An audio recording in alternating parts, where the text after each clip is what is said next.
Good morning. It's 30 minutes past the hour. We're going to say good morning together now to a guy in Ohio in his hospital bed because he's being treated for the coronavirus right now. Now, at first he said, I didn't think I would survive.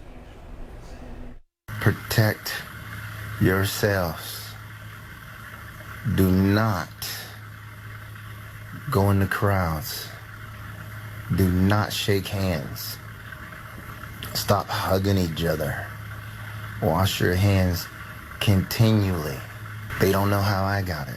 No one in my circle has been sick or exposed. Kevin Harris is joining us now. Good morning from, I think, St. Joseph in Warren, Ohio. And Kevin, at least you have the breathing apparatus out of your nose. How you doing?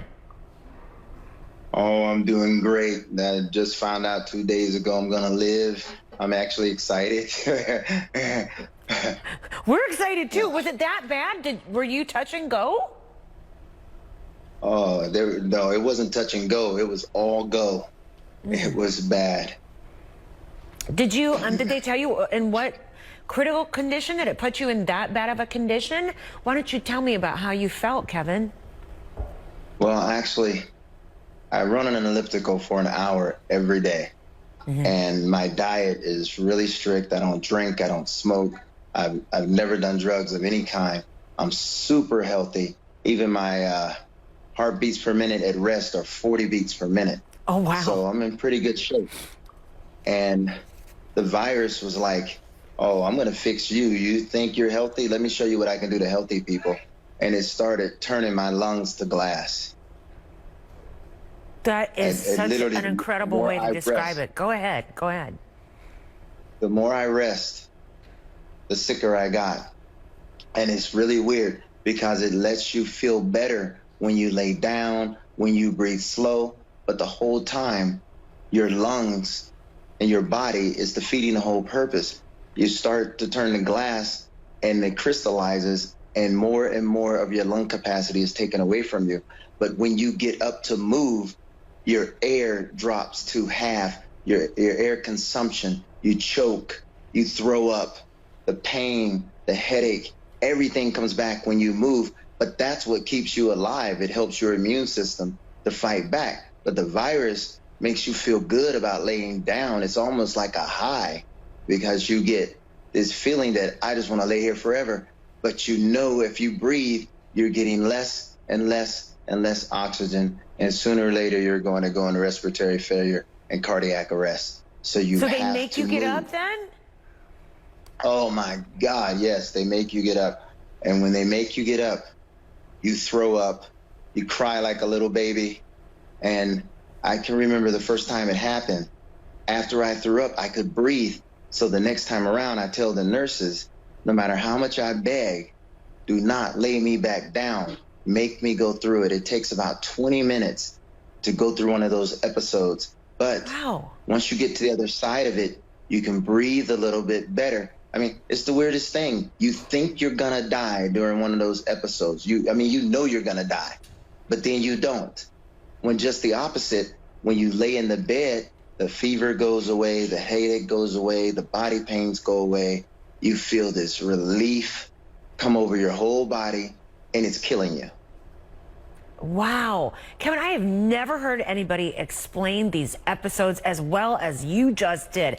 Now I can see why there's such panic and alarm about ventilators and why people need ventilators and they're afraid they don't have enough in the hospital system in the United States. Did you have to be on one? No, they did everything they could to keep me off a ventilator. And that's, another one of those misconceptions. I know they're only trying to help and keep people from panicking. But if you don't breathe on your own and your immune system does not kick in, you are going to die. Kevin, I think that your words can be a big wake-up call for a lot of people who might be gallivanting around on a beach or, out saying, oh, I'm young. You got some advice, I bet? Well, I'll tell you this. I didn't know I had the coronavirus. I thought I had the flu. Even when I came in the hospital, every doctor in this hospital said, you don't have the symptoms. It's not that bad. It doesn't go this way. It doesn't go that way. You have some very, very bad pneumonia. Until 3 days later when the test came back and they're all sitting there with their mouths open like, we don't know what to do. When your doctor says to you, there's nothing we can do and you need to pray and beg God for mercy. I never heard a doctor do that before, but I heard that in this situation. And I thought, that's what I said. Are you actually saying this to me? And, it came down to one of those moments of truth where they can either lie to you or they can tell you the truth because one day they got to see God too. And that's what it came down to. No one could tell me I was going to live. Do you know, are you St. Joseph's first coronavirus patient? Actually, I am. And I'm the first one in our valley, in the county. And the thing about that was I own a body shop and construction. We do a bunch of other things. So I see 30 to 40 people a day, most of which I've never met before. But because I'm so, public and such a major public profile, I tend to find times to be alone for days at a time. So it just so happened that 10 days before I got sick, I hadn't spoken to anyone closer than 7 or 8 feet. And most of the places I went out of town. So people didn't know me, so I didn't have to talk to people. I was just in a Kevin mode and I didn't want to be bothered. When I got sick, my son was coming home from school for spring break. My employees wanted to come over and check on me, and I wouldn't let anybody in the house. I kept telling them, you cannot come in here. Whatever I got, it is bad, and you don't want this flu. Because the doctor saw me for 30 seconds, and no test, no nothing, said, man, you got the flu really bad, and gave me Tamiflu and sent me home. And fortunately, that was the only place I had gone to. Now, the killer of all that is that law thing. I kept laying in the bed because I felt better when I laid still. And then one day I realized I'm not going to be able to breathe the next time I have an episode. And they got me to the hospital. And then, like I said, 3 days later, I got the coronavirus. No one thought I had it. And it felt completely different to you. Isn't it strange how some people report, oh, I just had a sore throat, a bit of a cough. Well, other people like yourself, an exerciser, only 55, it has you in a hospital bed. Kevin, what are they telling you right now? How long may you have to be there? You've been there 11 days, I think. How are you now? Well, to be quite frank with you, yesterday they said, there was nothing that we could do for you when you got here, so you're getting better and you're not on oxygen anymore. So you can go home and ride the rest of this out. You don't have a fever, haven't had a fever for 3 days. The problem is they said you have to be in total isolation, but you're not strong enough to walk. So somebody has to take care of you. I'm like, what?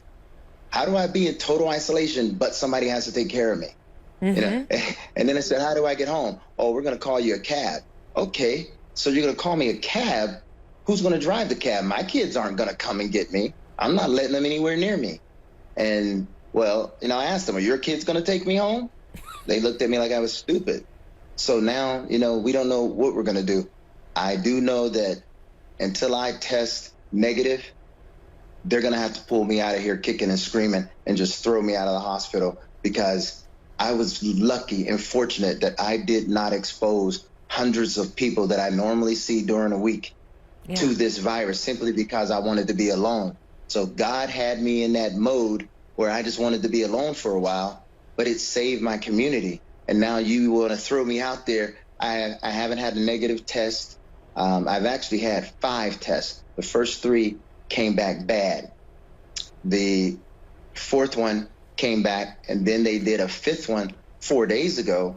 And when I asked for the results, they said, well, the CDC said we took it too soon, so we don't have any results, but we're going to send you home. And like I said, now they're trying to figure out, how do you send me home to total isolation, but I got to have somebody take care of me because I can't walk? That might be the first time that a complication like that has been illuminated for us, and that is, are you strong enough once you have this to go home? But you have to self-care as well as self-isolate, and that in itself for many people's conditions will be a contradiction. Kevin Harris. Exactly. And Kevin Harris, who's joining us right now from his hospital bed, I'm telling you, in Warren, Ohio. And he also wanted to point out, too, that he hasn't gone to exotic places. He went to Cleveland. That's as far as he got. And somehow has come down with coronavirus. Hey, Kevin, how you passing the time? Robin, I am so sick. I do not care. Got it. I don't care if I sleep in the dark. I don't care if I be alone. You know, one thing is that the healthcare workers are those, I mean, you talk about heroes. They come in here with smiles. They have children. They've even got people in the community ostracizing them for taking care of me. And these people are risking their lives and the lives of their families, but the community is rejecting them because everybody's scared of the virus. I've never seen anything like it. And yet Let's they not still do that, keep right? They are coming the in heroes. Yeah, and they know what I've been through. Imagine, they don't want this, but they've had to listen to my story 100 times, how it takes me an hour to get to the bathroom. My bathroom is 50 feet away from my bedroom, and I'd have to go 10 or 15 feet and lay on the floor for 20 minutes to catch my breath and then continue to the bathroom. I mean, this is real. And this is one of the reasons why they don't want to send me home now, because they already know I went through 6 days where I crawled to the bathroom or I made a ham sandwich on the floor of my kitchen because I couldn't get up against the counter and the table to put Miracle Whip on my sandwich. I ate my sandwich on the floor with my employees standing outside the door begging me to let them in the house. And I told them, no, they can't come in here. This is bad, Robin. It's going to be really bad for a lot of people. Kevin Harris, we are all ears, and we're all hope for you, too, that you continue to get better. I'm going to ask our producers to keep in contact with you. If we can send you right now a mental get well card, we all are. And Kevin Harris, what a strong guy. Hey, you know what I'm really grateful for? Your voice, your diaphragm, your breathing. You sound healthy. Your voice is strong. And for that, Kevin Harris, we are so grateful. Thank you. And thank you so much. All right. Thank you. And get better. And we mean it. We'll go to a break. We'll be right back. It's Kevin Harris.